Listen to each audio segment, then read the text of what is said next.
जय गुरुदेव। जिनकी दया कृपा ले करके सूरत होत भव पारा है, आज हमारे दादा गुरु का ये पावन भंडारा है। युग महापुरुष परम पूज बाबा जय गुरुदेव जी महाराज जी के पूज्यपाद गुरु स्वामी घूरेलाल जी महाराज जी को संगत के प्रेमी दादा गुरु जी के नाम से पुकारते और याद करते हैं। वो अलीगढ़ की इगलास तहसील के चिरौली गांव के निवासी थे। उनके संसार में प्रकट होने व निजधाम जाने की एक ही दुर्लभ तिथि मार्गशीर्ष आगहन शुक्ल दशमी है।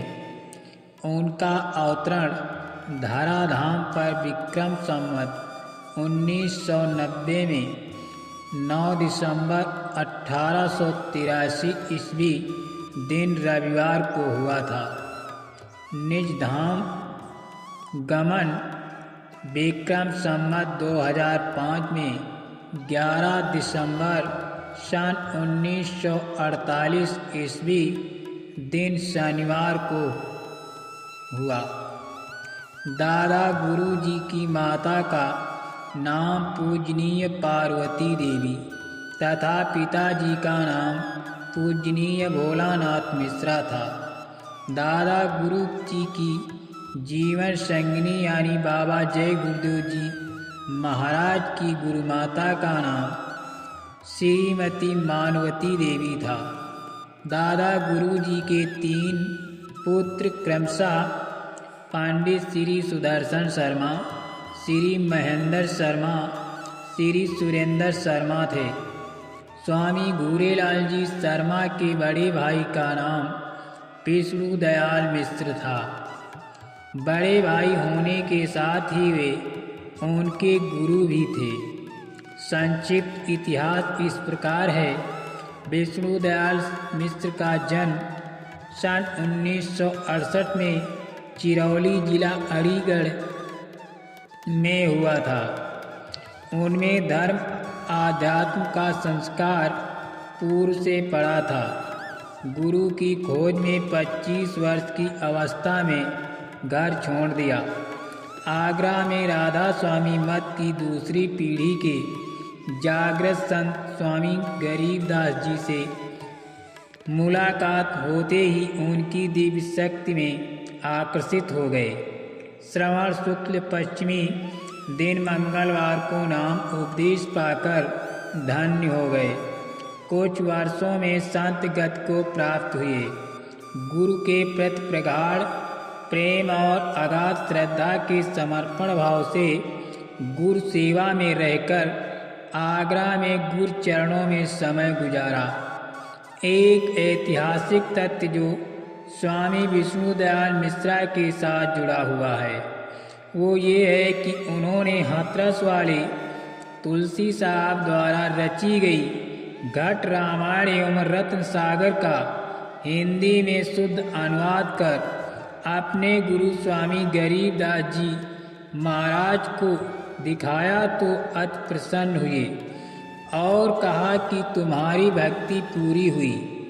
घर जाओ और घर जाकर जीवों को जगाओ, चेताओ और राधा स्वामी के चरणों में पहुंचाओ।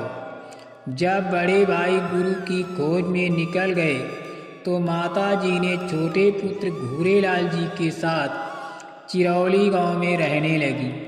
बहुत वर्ष बीतने के बाद जब पता चला कि वो तो अपने गुरु के पास आगरा में रह रहे हैं तो माता जी अपने छोटे पुत्र को साथ लेकर आगरा आई। बड़े पुत्र को गुरु सेवा में लगा देख बहुत खुश हुई और आगरा में ही रहने लगी। उस समय घूरेलाल जी यानी दादा गुरु की आयु लगभग 10 वर्ष की थी।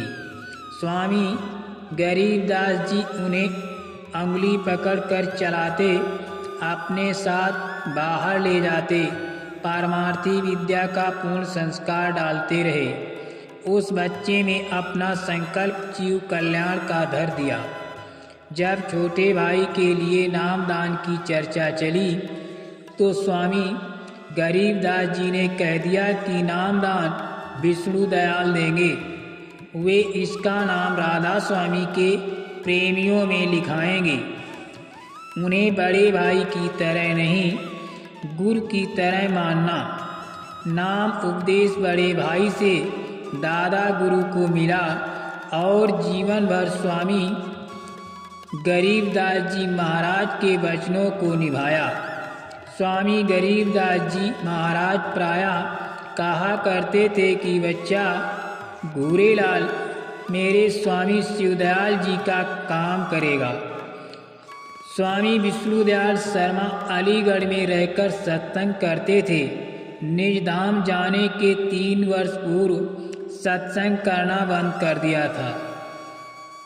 गरीब साहब जी सत्संग का विस्तार देख करके बहुत खुश हुए और कहा था कि बगिया तो खूब अच्छी लगाई है। विष्णुदयाल शर्मा जी ने 70 वर्ष की अवस्था में बुधवार के दिन सन 1938 में चोला त्यागा।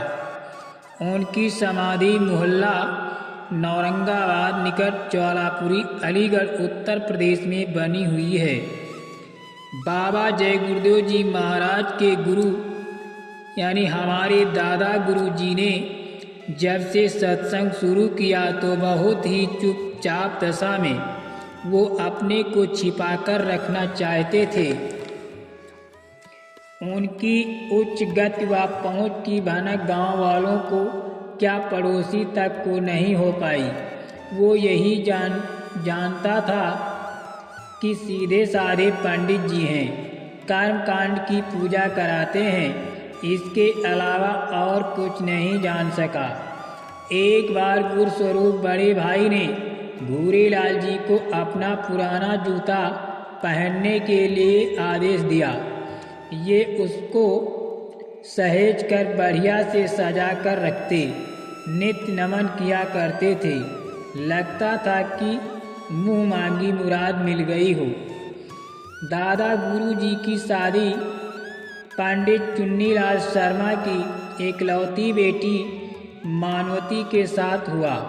कुछ दिन बाद एक पुत्र रत्न की प्राप्ति हुई। 5 वर्ष की अवस्था में वो चल बसा। माता जी उसके लिए बहुत रोया करती थीं। दादा गुरु तसल्ली देते रहते थे कि तुम रोती क्यों हो, वो एक न एक दिन तुम्हारे पास लौट आएगा। कभी कभी रात में लेटे लेटे बड़बड़ाया करते थे कि भटक ले आखिर मैं बुला लूँगा। बाबा जय गुरुदेव जी महाराज जी की अपने गुरु से मिलने की कहानी भी विचित्र है। अपने गुरु की खोज के दौरान कश्मीर में झील की नदी के किनारे जब आत्महत्या करने का विचार जागा, तंद्रावस्था में एक सफ़ेद लिबास में दाढ़ी वाले दिव्य पुरुष के दर्शन हुए और कहा कि खोज सच्ची है तो जरूर मिलेगा, निराश क्यों होते हो, बुला लूँगा। और जब संभवतः 1915 में गुरु से मिलन हुआ तो गुरु ने वही शब्द दोहराए कि अब क्यों रोते हो, कहा था ना कि बुला लूँगा, आखिर बुला तो लिया।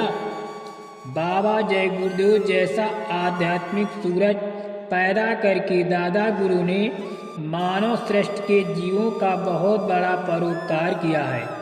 बाबा जय गुरुदेव के आने के 3 दिन पहले माता जी से कहा था कि जिसकी याद में तू रोया करती है वो तेरा बच्चा परसों तेरे पास आ जाएगा। एक बार पंजाब से मिलने आए 2 किसानों को पुरानी गगरी में रखी कोट पहनकर वेश में भड़का दिया और वे अनधिकारी कर्मी जीव दया और कल्याण से वंचित रह गए।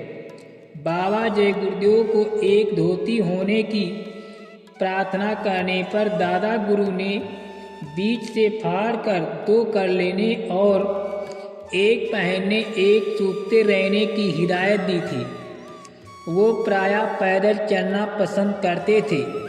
एक बार आग्रह करने पर रेल से सफ़र करना मंजूर किया। रेलगाड़ी में एक स्टेशन पर भारी भीड़ ने सामान लादा। सामान के नीचे लालटेन रह गई। धुआं उठने लगा। गाड़ी एकाएक रुकी। सामान उतारा गया। बिना चैन खींचे गाड़ी रुकने का रहस्य कोई नहीं जान सका। गार्ड ने जाना कहा कि इस डिब्बे में कोई न कोई संत जरूर है जिनकी कृपा से हादसा रुक गया। दादा गुरु प्रायः मक्के की खुरमुंडी दाना निकाल देने पर बची हुई सूखी लकड़ी जैसा भाग से गाड़ी बनाकर अक्सर आवाज़ लगाते थे कि चलो चलो बैठ जाओ, गाड़ी तैयार है। आवाज़ सुनकर कोई लड़का पैर रख देता तो गाड़ी टूट जाती। कहते कि गाड़ी बनाओ। लड़के भागने लगते तो कहते कि भागो मत, फिर गाड़ी बनाता हूँ। तब चढ़ना। ये आध्यात्मिक गाड़ी अंदरूनी मौज का एक अनौतिक रूप थी। एक बार गांव का चौधरी लोगों से प्रेरित होकर परीक्षा लेने पहुंचा तो सवालों की झड़ी लगा दी। प्रभावित होने पर माफ़ी मांगी और लोगों से पूछने पर कहा कि कैसे महात्मा हैं मैं क्या बताऊं, खुद जाकर देख समझ लो, बताने पर नहीं समझ पाओगी। दादा गुरु की पालतू गाय उन्हें बहुत मानती थी। शरीर छोड़ने पर खूंटे से रस्सी तुड़वाकर चिता के पास गई थी और कुछ दिन पीछे शरीर त्याग दिया। दादा गुरु ने खेत में 10 बीघा गन्ना बोया गया था। बाबा जय गुरुदेव जी रखवाली में थे। बीच में बैठकर भजन करने लगे। तब जब उठे तो एक आदमी ने गन्ना तोड़ा तो पकड़ लिया। आवाज़ लगाते ही वो बेहोश हो गया। बाद में होश आने पर दादा गुरु के पास ले गए तो दादा गुरु ने कहा कि लोग सदा से महात्माओं का धन लूटते रहे हैं, धनियों का ही माल लूटता है, लूट लेने दो, सब धन तो स्वामी जी महाराज का है, हमारा क्या जाता है। सुनकर गन्ना तोड़ने वाला बहुत शर्मिंदा हुआ और माफ़ी मांगी। जय गुरुदेव।